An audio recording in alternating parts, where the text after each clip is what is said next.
Hello everyone. अपनी previous class में हमने first order and second order जो रिएक्शंस होती है उनके न्यूमेरिकल डिस्कस किए थे। उसी सीरीज में हमारा एक नेक्स्ट ऑर्डर रह गया है, that is third order reaction. तो अब हम करेंगे थर्ड ऑर्डर रिएक्शन।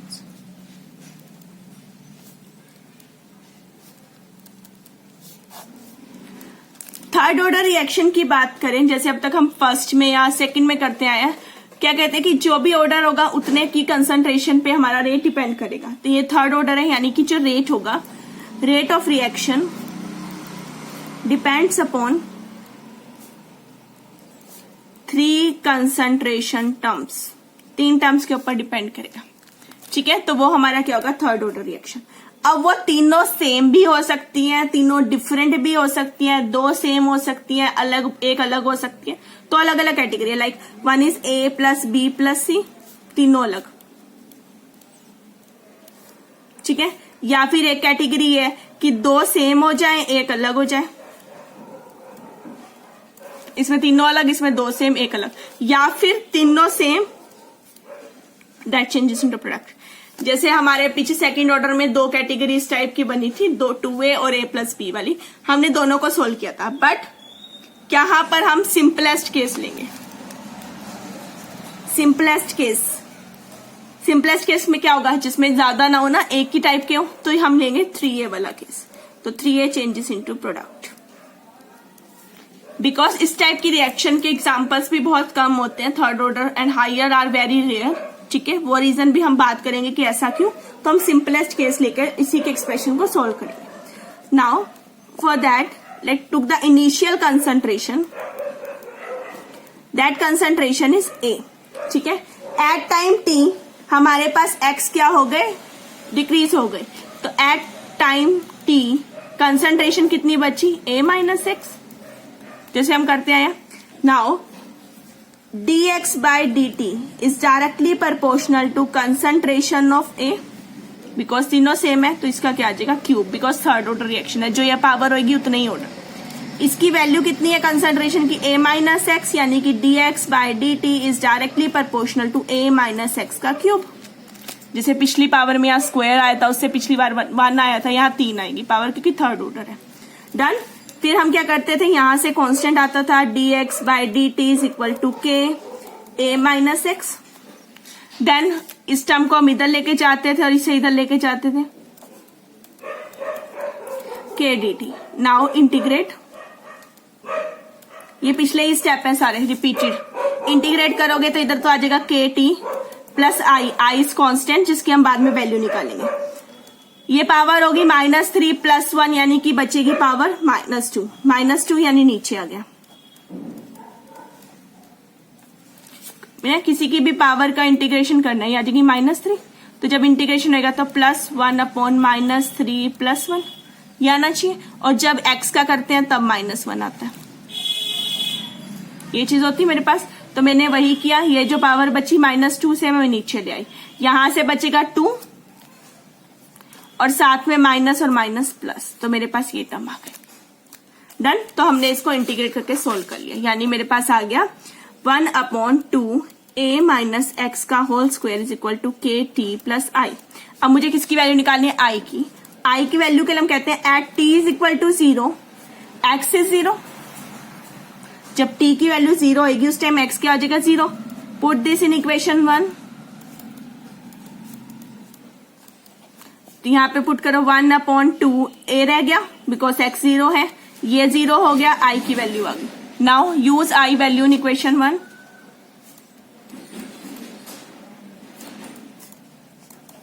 वन में पुट कर देंगे तो वो है ऊपर 1/2 A minus x square is equal to k t plus 1/2 A का स्क्वायर। हमें किसकी वैल्यू निकालनी है, के की। यह जगह 1/2 A माइनस एक्स का square minus 1/2 A square. 1/2 common है, दोनों में बाहर ले लो। हमें के निकालना है, तो यह जगह 1/2 T अंदर आ गया 1/A माइनस एक्स का square minus 1/A square. Done. अब हम इधर एलसीएम ले लेते हैं। एलसीएम लेंगे तो नीचे दोनों का बेस आ गया, इधर जाएगा ये A² minus a minus x का स्क्वायर। डन। अब इसे सॉल्व कर लेते हैं। इसका स्क्वायर खोल लेते हैं, ए स्क्वायर। जब हम इसका स्क्वायर ओपन करेंगे, a square plus x square minus 2ax आनी चाहिए वैल्यू।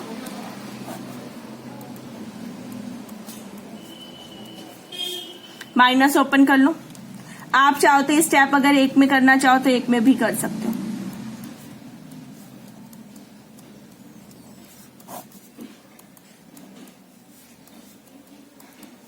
ए स्क्वायर कैंसिल हो जाएगा। यहाँ पे क्या आ जाएगा, एक्स स्क्वायर और 2ax। एक्स बाहर ले लो, एक्स बाहर ले लिया, अंदर क्या बचा 2a minus x upon a minus x का होल स्क्वायर और a स्क्वायर। ये आ गया हमारा rate for third order reaction.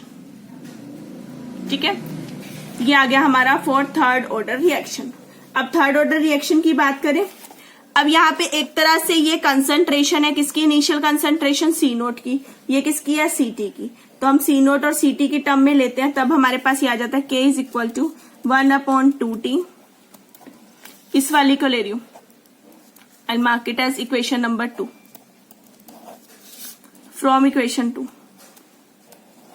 ठीक है, 1/t। ये क्या है, कंसंट्रेशन सीटी, और ये किसकी है, सी नोट की। ठीक है, और अगर ए की टर्म में जैसे पिछले लेके आते रहे वैसे करोगे तो वो आ जाएगा ये ए बार और ये ए नोट, उसकी वैल्यू। ठीक है, तो ये भी इसकी अलग फॉर्म है।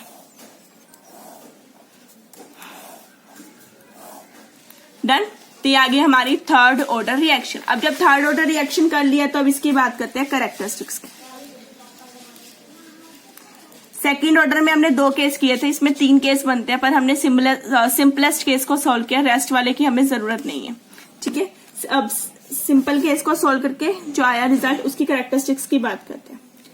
अब सबसे पहले निकालते हैं half life period.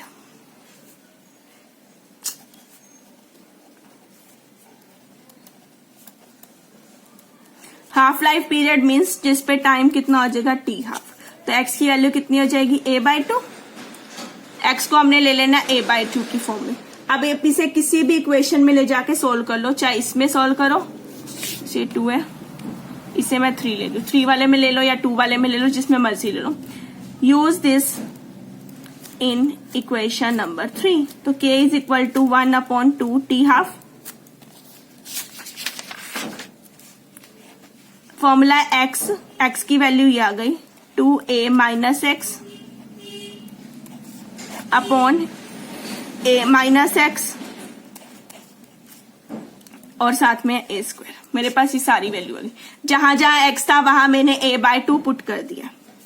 T half की वैल्यू निकालनी है, वो इधर ले जाए 1/2 के इधर आ गया। अब इधर आते हैं, ये है a/2, इधर एलसीएम लेंगे, 2 2 जा 4, 4 - 1 3a/2 अपॉन, जब इधर एलसीएम लेंगे तो 2a माइनस a आ जाएगा, a/2 इंटू a/2, क्योंकि स्क्वायर था तो मैंने 2 बार खोल के लिख लिया, इंटू a स्क्वायर।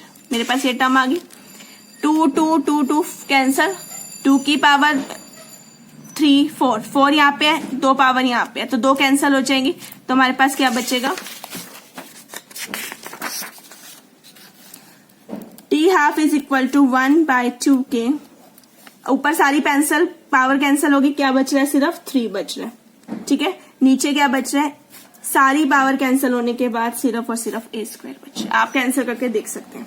इसका मतलब जो टी हाफ है, ये कांस्टेंट k की वैल्यू हमारी कांस्टेंट आएगी रिएक्शन के लिए, 3 कांस्टेंट, तो is inversely proportional to a की स्क्वायर। क्लियर। तो ये आ गई हमारी इसकी वैल्यू। अब आते हैं, जब हाफ लाइफ पीरियड निकाल ही लिया तो अब हम यहां से इसकी वैल्यू निकालते हैं यूनिट्स की। यूनिट्स निकालने के लिए बात करते हैं k के 1/2t x 2a minus x upon a minus x का whole square into a square. ठीक है, ये मेरे पास थर्ड ऑर्डर का फॉर्मूला है। This is time, x concentration, a minus x is concentration, ये भी कंसंट्रेशन, ये भी कंसंट्रेशन। तो मैं इसे ऐसे लिख सकती हूँ, k is equal to 1 time x की वैल्यू कंसंट्रेशन, ये भी क्या है, कंसंट्रेशन, अपॉन ये भी क्या है कंसंट्रेशन बट स्क्वायर में, ये भी क्या है कंसंट्रेशन बट स्क्वायर में। तो नीचे 4 ऊपर 2 पावर कैंसिल होने के बाद क्या बचेगा, K is equal to 1 upon time, नीचे कंसंट्रेशन का square. Concentration is mole per litre, ठीक है। तो हमारा फॉर्मूला क्या बना, कंसंट्रेशन की पावर -2 टाइम की पावर -1 यूनिट बने। Concentration is mole per litre और टाइम कैन बी सेकेंड और मिनट। तो फॉर्मूला आ गया हमारे पास, मोल की पावर -2, लीटर की पावर पहले ही माइनस थी, अब कितनी हो गई +2, सेकेंड की पावर -1 और मोल की पावर -2, लीटर +2 और साथ में अगर टाइम मिनट में हो तो ये आ गया, ठीक है। तो ये आ गया हमारा थर्ड ऑर्डर रिएक्शन और थर्ड ऑर्डर रिएक्शन की कैरेक्टरिस्टिक्स, ठीक है। अब इसी में बात करते हैं examples of third order reaction.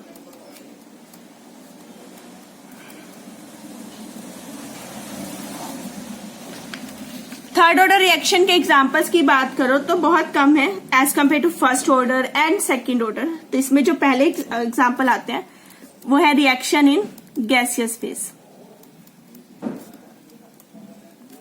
जो रिएक्शन गैसियस फेज में होती है हम उनकी बात करते हैं। गैसियस फेज में जितनी भी हमारी NO की रिएक्शंस होती है, NO + Cl2 changes into NOCl और NO + Br2 या NO + H2 N2O + वाटर, ये सारी जो गैसियस फेज में रिएक्शन होती है ये सारी क्या है हमारी थर्ड ऑर्डर रिएक्शन है, ठीक है। इनके ऊपर डिपेंड करते हैं। कुछ ऐसे इसी में एग्जांपल आते हैं रिएक्शन इन सोल्यूशन फेज।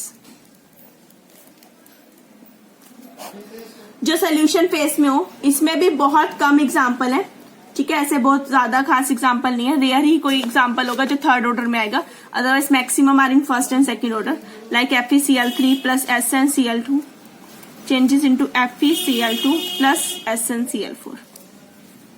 ये एक तरह की ऑक्सीडेशन रिडक्शन रिएक्शन है जिसे हम रिडॉक्स रिएक्शन कहते हैं। Fe यहाँ पे +3 से +2 में चेंज हो गया और यहाँ ये Sn +2 से +4 में चेंज हो गया। This is a kind of redox reaction जो किसके अंदर आती है, थर्ड ऑर्डर रिएक्शन में। तो ये थे हमारे example of third order reaction. अब आप लोगों ने एक चीज यहाँ ऑब्जर्व की होगी, जब हमने फर्स्ट ऑर्डर की बात की थी तो नंबर ऑफ एग्जाम्पल किए थे, उसके सूडो वाले भी एग्जाम्पल आए थे, वैसे भी प्रेशर की फॉर्म में, वॉल्यूम की फॉर्म में, कई सारे एग्जाम्पल हमने किए। जब सेकंड की बात की तो एग्जाम्पल फर्स्ट की कंपैरिजन में कम हो गए बट फिर भी काफी थे। जब थर्ड पे आए तो गिने चुने एग्जाम्पल रह गए और अभी मैंने बोला कि इसके बाद की जो हायर ऑर्डर है वो क्या है, और कम होते जाएंगे। तो ऐसा क्यों है कि इतने हायर ऑर्डर जो है वो रेयर है। क्वेश्चन आता है why higher order reactions are rare. क्यों ऐसा है कि जो हायर ऑर्डर रिएक्शन है ये रेयर है, ठीक है। अब रेयर की बात करनी है, आप जस्ट कॉमनली बात कर लेते हैं इसकी। मेरे पास थर्ड ऑर्डर है जो अभी मैंने करी। जब फर्स्ट ऑर्डर थी तो मैंने कहा था rate of reaction depend upon 1 term only, 2 में आया तो 2 टर्म ओनली, 3 में आया तो 3 टर्म्स के ऊपर डिपेंड करता है। अब कोई भी रिएक्शन हो रही है तो उसमें मेन चीज क्या होता है, कोलिजन। जितने मॉलिक्यूल्स हैं अगर वो आपस में स्ट्राइक करेंगे तभी जाकर उनके बॉन्ड कुछ क्या होंगे, ब्रेक होंगे और कुछ नए बॉन्ड फॉर्म होंगे। अब जितना अच्छा वो कोलिजन होगा, जितने ज्यादा चांसेस होंगे कोलिजन के, उतने ही चांसेस होंगे हमारे प्रोडक्ट में बनने के। फर्स्ट ऑर्डर में वो कोलिजन इजी है, सेकंड ऑर्डर में भी 2 है, 2 टर्म्स है, दोनों कोलाइड करेंगे प्रोडक्ट आएगा। इस केस में 3 टर्म्स है A, B, C, ठीक है। अब जितनी ज्यादा टर्म्स होती जाएंगी, ठीक है, उतना ही उनका कोलिजन का नंबर क्या होता जाएगा, डिक्रीज होता जाएगा। क्योंकि अगर साइमल्टेनियसली कोलिजन नहीं हुआ तो हमारे पास प्रोडक्ट भी नहीं बना। तो जितना ही एज नंबर इंक्रीजेस, ठीक है, chance of collision decreases. Number of terms, यहां जो हम बात कर रहे हैं एज नंबर ऑफ टर्म्स जिनके ऊपर डिपेंड करना है वो इंक्रीज हो रहे हैं। ऐसे मॉलिक्यूल नहीं कि बहुत सारे मॉलिक्यूल हो गए, मॉलिक्यूल होंगे तो कोलिजन बढ़ेगा, बट जिन टर्म्स ने जाकर एक दूसरे से रिएक्ट करके हमारा प्रोडक्ट देना है, अगर वो वाली टर्म्स कम बढ़ती जा रही है, ठीक है, एक टाइम पर 4 को इकट्ठा जोड़ना है ABCD, अब चारों के चांसेस कम है ना कि वो एक साथ कोलाइड करें, तो यहाँ जो कोलिजन है वो क्या है हमारा साइमल्टेनियस वाला। साइमल्टेनियस जो कोलिजन होगा वो उनका क्या हो जाएगा, चांस कम हो जाएंगे, और जितने इनके चांस कम होंगे, जितना कोलिजन कम होएगा उतने ही इनके रिएक्शंस आर रेयर हो जाएंगे, उतने ही ये कम रिएक्ट करेंगे। See so higher order reactions are rare. इसीलिए थर्ड के बाद फोर्थ ऑनवर्ड तो बहुत ना के बराबर एग्जाम्पल है। So higher order reactions are rare. तो ये आ गया हमारा रीजन कि हमारी जो हायर ऑर्डर रिएक्शन है वो इतनी रेयर क्यों है। क्लियर। तो यहाँ पर हमारे मेन ऑर्डर खत्म हो गए, first order, second order and third order. अब इन तीनों में हमने मेन सब जितने जीरो किया, चाहे फर्स्ट किया, चाहे सेकंड किया, चाहे थर्ड किया, सब में हमने निकालने के बाद एक्सप्रेशन उसका हाफ लाइफ पीरियड जरूर निकाला है। तो अब हम उन्हीं हाफ लाइफ पीरियड्स को कंबाइन करेंगे। तब बात करते हैं हाफ लाइफ पीरियड्स की। अब हाफ लाइफ पीरियड था, जीरो ऑर्डर की बात करें तो जो टी हाफ था वो हमारा इनडायरेक्टली प्रोपोर्शनल आ रहा था ए के। जो फर्स्ट ऑर्डर थी उसमें ये वैल्यू हमारी आ रही थी, टी हाफ की वैल्यू याद हो तो 0.693 अपॉन के। ठीक है, इसमें तो ए ही नहीं है, यानी कि इंडिपेंडेंट ऑफ के, कंसंट्रेशन पे तो डिपेंड ही नहीं किया था। जब हमने सेकंड ऑर्डर की बात की तो जो टी हाफ की वैल्यू आई हमारी वो आई हमारी इसके इनवर्सली प्रोपोर्शनल। और अभी जब हमने यहां पर थर्ड ऑर्डर की बात की, अभी आपने थर्ड ऑर्डर निकाला है पीछे, तो ये वैल्यू हमारी इसके ए स्क्वायर आई।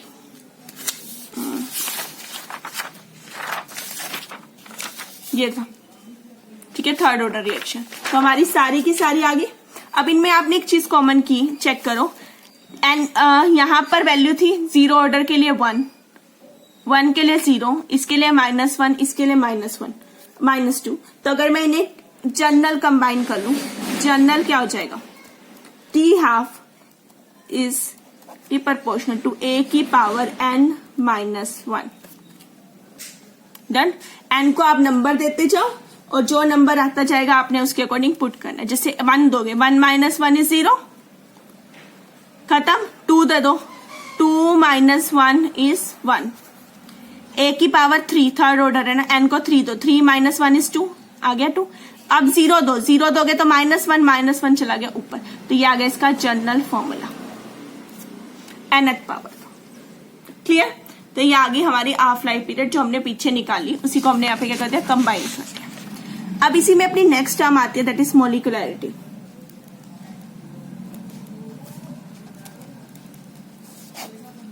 अब मोलिकुलैरिटी क्या है, ठीक है, मोलिकुलैरिटी होती है, order is different, molecularity is different. Molecularity है हमारे पास कि नंबर ऑफ एटम और आयन कितने हैं जो कोलाइड करेंगे simultaneously to result into product, कि केमिकल रिएक्शन का हमारे पास क्या आ जाए, प्रोडक्ट आ जाए, उसे हम बोलते हैं उसकी मोलिकुलैरिटी। ठीक है, मोलिकुलैरिटी ऑफ रिएक्शन सिंपल भी हो सकती है और जो मोलिकुलैरिटी है वो कॉम्प्लेक्स भी हो सकती है, जैसे फ्रैक्शन वगैरह में। ठीक है, तो हम इन्हें कैसे निकालेंगे। फॉर सिंपल, सिंपल में तो देख के ही पता लग जाता है कितने हैं, उसी से निकाल लो। Like common example 2NO + O2 changes into NO2।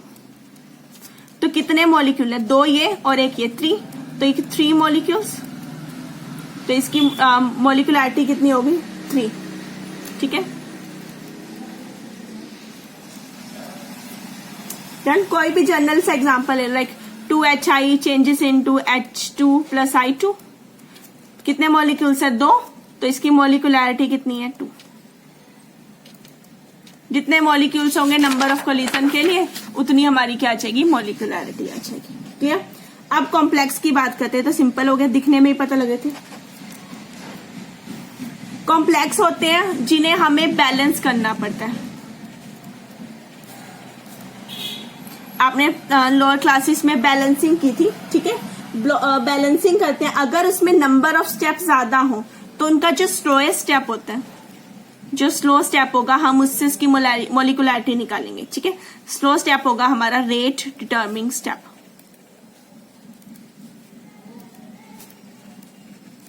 उस स्टेप के अंदर जितने उसके मॉलिक्यूल इन्वॉल्व होंगे, कौन से में, स्लो स्टेप में, अगर नंबर ऑफ रिएक्शन ज्यादा है, ठीक है, उसके स्टेप ज्यादा है रिएक्शन के, 2-3 स्टेप्स में हो रही है, तो सबसे स्लो जो होगा उसी से हम रेट निकालेंगे और उसमें जितने नंबर ऑफ मॉलिक्यूल्स होंगे वो हमारे क्या आ जाएंगे, उसकी मॉलिक्यूलैरिटी आ जाएगी। क्लियर। अब हमने यहाँ मॉलिक्यूलैरिटी पढ़ ली, इससे पहले हमने पढ़ा था ऑर्डर। तो अब आता है नेक्स्ट टॉपिक जो कई बार एग्जाम में आता है, that is difference between order and molecularity.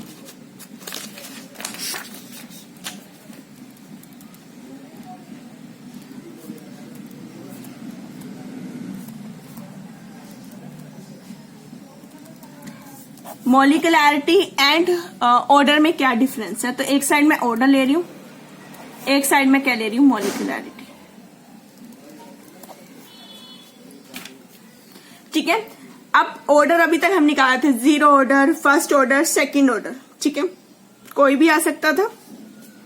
मॉलिक्यूलैरिटी कितने मॉलिक्यूल्स हैं जो रिएक्शन में पार्टिसिपेट कर रहे हैं वो आ जाते हैं हमारे पास। तो ऑर्डर निकालने के लिए हमारे पास जो वैल्यू थी वो क्या थी, एक तरह की जो कंसंट्रेशन टर्म की पावर थी। ठीक है, सम ऑफ एक्सपोनेंट हम कह सकते थे। तो ऑर्डर एक तरह का हमारा क्या था, सम ऑफ एक्सपोनेंट्स,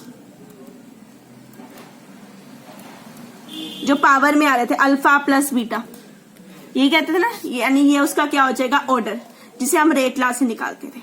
और मॉलिक्यूलैरिटी क्या होंगे, number of molecules in reaction. ठीक है, सिंपल है तो सिंपल वे से निकालो, कॉम्प्लेक्स है तो कॉम्प्लेक्स में हम कैसे निकाल रहे थे उसको, स्लोएस्ट स्टेप से। जिसे भी पीछे बात की, अगर ज्यादा स्टेप है तो जब सबसे स्लो स्टेप होगा उसमें जो मॉलिक्यूलैरिटी होगी वो। ठीक है। सेकंड ऑर्डर, अभी तक वैसे तो बात की थी 0 order, first order, second order, but अगर याद हो तो हमने स्टार्टिंग में एक एग्जांपल निकाला था एसिटल्डिहाइड का। उस एसिटल्डिहाइड के एग्जांपल को हमने ऑर्डर नंबर 2 में पढ़ा, सेकंड ऑर्डर में ऑर्डर 2 आ रहा था, बट हमने कहा था कि अगर यहां पर टेम्परेचर चेंज हो जाए तो ये फ्रैक्शन भी हो सकता था, 1.5 order. That means order can be fraction.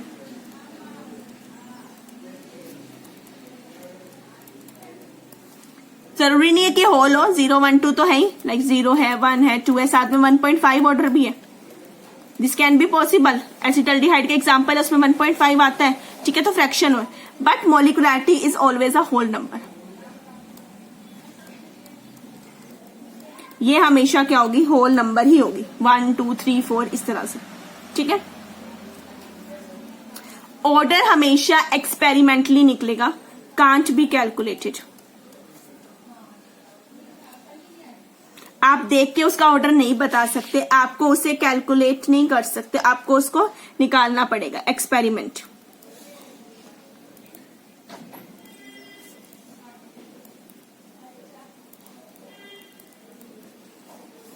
But molecularity can be calculated करके निकाल सकते, लाइक जैसे रिएक्शन है, सिंपल है, स्लो स्टेप वाले लो, कितने आ रहे हैं उन्हें ऐड करो, हमारा मॉलिक्यूलैरिटी आ गई। नहीं तो रिएक्शन को बैलेंस करो तब निकाल सकते हैं। ठीक है, इसके लिए हमें एक ओवरऑल रिएक्शन की रिक्वायरमेंट है, कोई अलग से स्टेप्स की रिक्वायरमेंट नहीं है। No need of separate steps. अलग से उसे टुकड़ों में डिवाइड करने की जरूरत नहीं है, एक ओवरऑल रिएक्शन चाहिए, means overall reaction, overall equation required. ठीक है, बट इस केस में ऐसा नहीं है। अगर सिंपल है तो ठीक है, अगर रिएक्शन क्या है, complex, number of steps required, because हम उसमें क्या चूज करेंगे, स्लोएस्ट स्टेप।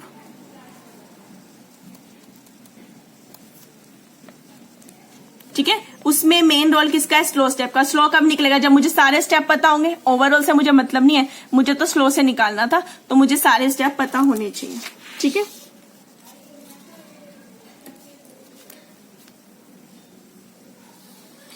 अब कोई सिंपल रिएक्शन है, उसका ऑर्डर की मैं बात करूं। ठीक है,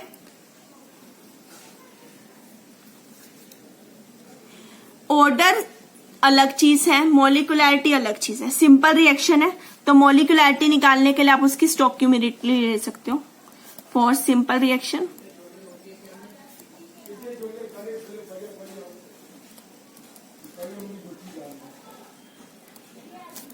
कैन बी यूज्ड फॉर मॉलिक्यूलैरिटी।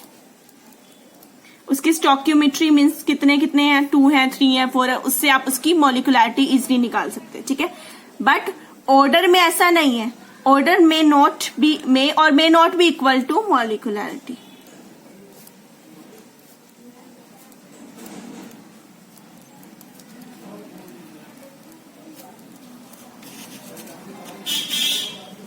जरूरी नहीं कि आपका जो ऑर्डर है वो मॉलिक्युलैरिटी के हमेशा बराबर ही आए, वो सेम भी आ सकता है और अलग भी आ सकता है। आप उसे ऐसे देख के नहीं निकाल सकते, उसको आपको एक्सपेरिमेंटली करना ही पड़ेगा। क्लियर? तो ये आ गया डिफरेंस बिटवीन ऑर्डर एंड मॉलिक्युलैरिटी, जो 1 या 2 मार्क्स में आ जाता है, पूछ लेते हैं आपसे। अब ऑर्डर की बात कर दी, ऑर्डर हमने पीछे निकाल लिए और उन्हें निकालने के बाद हमने देख लिया कि कैसे हम उनकी वैल्यू को फाइंड आउट करेंगे। अलग अलग ऑर्डर के अलग अलग एक्सप्रेशन किए, अब हम उन्हें कंबाइन करेंगे, मीन्स कैसे हम मेन रिएक्शन का ऑर्डर निकालेंगे। Now next topic is method of determination of order of reaction. Reaction का ऑर्डर कैसे निकालना है, ठीक है। फर्स्ट है हमारा बाय इंटीग्रेटिंग रेट लॉ।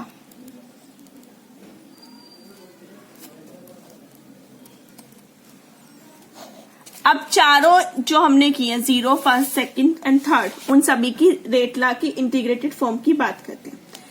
तो 0 ऑर्डर की जब बात करी थी तो हमने उसमें k की वैल्यू निकाली थी 1/t C0 माइनस C। जब सेकंड की बात की थी, सॉरी फर्स्ट ऑर्डर की बात की थी, तो k की वैल्यू आई थी 2.303/t log a/a minus x, that is 3.30t log a minus x था ना, तो log of C0 a minus x। Second की बात करो,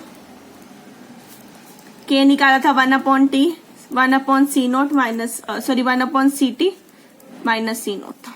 और थर्ड का अभी अभी निकाला, k आया 1/t 1/CT का स्क्वायर माइनस 1/C0 का स्क्वायर 2। तो यह हमारे पास क्या आ गई, अलग अलग रेट ला आ गई, इंटीग्रेटेड फॉर्म आ गई। 1 बाय 1 पुट करके देखो, आपको जो डाटा गिवन होगा क्वेश्चन में पहले में पुट करके देखो, अगर के कॉमन आ गया तो ठीक है, नहीं आया तो सेकंड की ओर चलो। सेकंड के लिए सबका के बराबर आ गया तो ठीक है, नहीं तो थर्ड पे इस पे चलो, इसके लिए नहीं आया तो अगले पे चलो। जिसके लिए के की वैल्यू बराबर आ गई, सारी जितनी भी वैल्यूज आपको गिवन है 1 2 3 4 सारों में के कॉमन आ रहा है एक जैसा, तो वो पर्टिकुलर उस ऑर्डर की रिएक्शन हो जाएगी, ठीक है। तो ये था हमारा इसका सब्स्टिट्यूशन मेथड, कि कैसे हम वैल्यू को सब्स्टिट्यूट करके देख सकते हैं। इससे हमें उसके ऑर्डर के बारे में पता लग जाएगा कि जो हमारी रिएक्शन है उसका क्या ऑर्डर आ रहा है। इसी में जो सेकंड मेथड आता है वो आता है हमारा by using differential rate equation.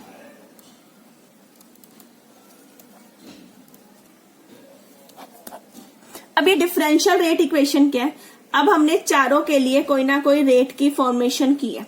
जैसे हमने स्टार्टिंग में कहा dx by dt is directly proportional to c की पावर n, कंसंट्रेशन की पावर n। थर्ड ऑर्डर में अभी क्या ना, तो यहाँ 3 थी, सेकंड में 2 थी, यहाँ 1 थी, 0 में 0 थी, तो ये फॉर्मूला था। ये चीज आ गई मेरे पास, let that is rate, rate is r which is equal to k, ये क्या एक तरह का रेट है ना, तो ये r हो गया, डायरेक्टली का साइन हटाया k, ये आ गया c की पावर n। अब सपोज करो एक रिएक्शन में आपको 2 रेट है, एक के लिए R1 C1 हो गया और दूसरे के लिए R2 C2 हो गया। डन। तो मेरे पास अलग अलग आ गई, एक टाइम पर ये कंसंट्रेशन थी, एक टाइम पे ये कंसंट्रेशन, तो दोनों के लिए रेट निकाल दिया, ठीक है। तो R1 बाय R2 कर दू मैं यहां से, तो R1 क्या है, K C1 by N, K cancel हो जाएगा, तो यह जाएगा C1 की पावर N बाय C2 की पावर N। अब ले लो लोग, तो लोग R1 bye R2 is equal to लोग C1 की पावर N C2 की पावर N, यह आ जाएगा। N बाहर ले लो, मैंने यहां से लोग खोल दिया, N बाहर आ गया, अंदर बचा लोग C1 बाय C2, तो लोग C1 माइनस लोग ऑफ C2। मुझे क्या निकालना है, ऑर्डर। ऑर्डर क्या है, ये N क्या है मेरा ऑर्डर, मुझे n निकालना है ना, मेन चीज तो ऑर्डर की बात करें तो n क्या आ गया, log of C1 minus log of C2 over log of R1 minus log of R2। तो ये मेरा इसका फॉर्मूला बन गया। आपको क्वेश्चन के अंदर 2 कंसंट्रेशन गिवन होंगी, 2 रेट दिए होंगे, इसमें पुट करो और n की वैल्यू जो आ रही है आप वहां से फाइंड आउट करो। Done. Next is third, by half life period. Half life period मैंने भी पीछे किया है, मैं दोबारा नहीं लिख रही हूँ, मैंने भी पीछे हाफ लाइफ पीरियड के सारे फॉर्म्स लिखी थी। और यहाँ पे देखो 0 ऑर्डर के लिए लिखा था, फर्स्ट के लिए, सेकंड के लिए, थर्ड के लिए एक जर्नल बना लिया था। ठीक है, तो मैं ये जर्नल वाला यहाँ यूज कर रही हूँ। जर्नल फॉर्म आई थी मेरे पास, t half is inversely proportional to a की पावर 1/n। ठीक है, अब मान लो एक ही इसमें 2 आपकी हाफ लाइफ रिएक्शन होंगी, तो एक के लिए टी हाफ 1 हो जाएगा, A1, तो एक के लिए क्या हो जाएगा 2 हो जाएगा। एक के लिए 1, एक के लिए 2, फिर से दोनों को डिवाइड करो, t half of 1 by t half of 2 is equal to A2। ये नीचे है ना, ऊपर चला जाएगा और जो नीचे है वो यहां पर आ जाएगा। डन। अब फिर से क्या ले लो, log, take log on both side. log लेने पे आ जाएगा log of T1 half, same है ऊपर वाले की तरह, minus log of T half of 2। इधर जब करेंगे तो ये पावर बाहर आ जाएगी n-1, अंदर बचेगा log of A2 minus log of A1। Done. मुझे तो n निकालना है, n इज ऑर्डर, तो ये टर्म इधर लेके जाएंगे। n is equal to log of t half of 1 minus log of t half of 2 divided by log of A2 minus log of A1। Done. This is equal to n-1, last में n-1 है, मैंने तो n की value निकाली है। ठीक है, अभी 1 बचेगा ना, तो 1 ये माइनस का उधर जाके क्या हो जाएगा, प्लस हो जाएगा, तो मैंने वो 1 प्लस कर दिया, तो ये आ गई मेरी n की वैल्यू। अब मान लो मुझे 2 कंसंट्रेशन गिवन है न्यूमेरिकल में और 2 लाइफ पीरियड गिवन है, तो मैं इस मेथड से इसे सॉल्व कर सकती हूँ। डन। तो ये आ गया मेरा थर्ड मेथड। अब आते हैं अपने फोर्थ और लास्ट मेथड पे कि जिससे हम ऑर्डर निकालेंगे, वो था ओसवाल्ड का मेथड, ओसवाल्ड्स आइसोलेशन।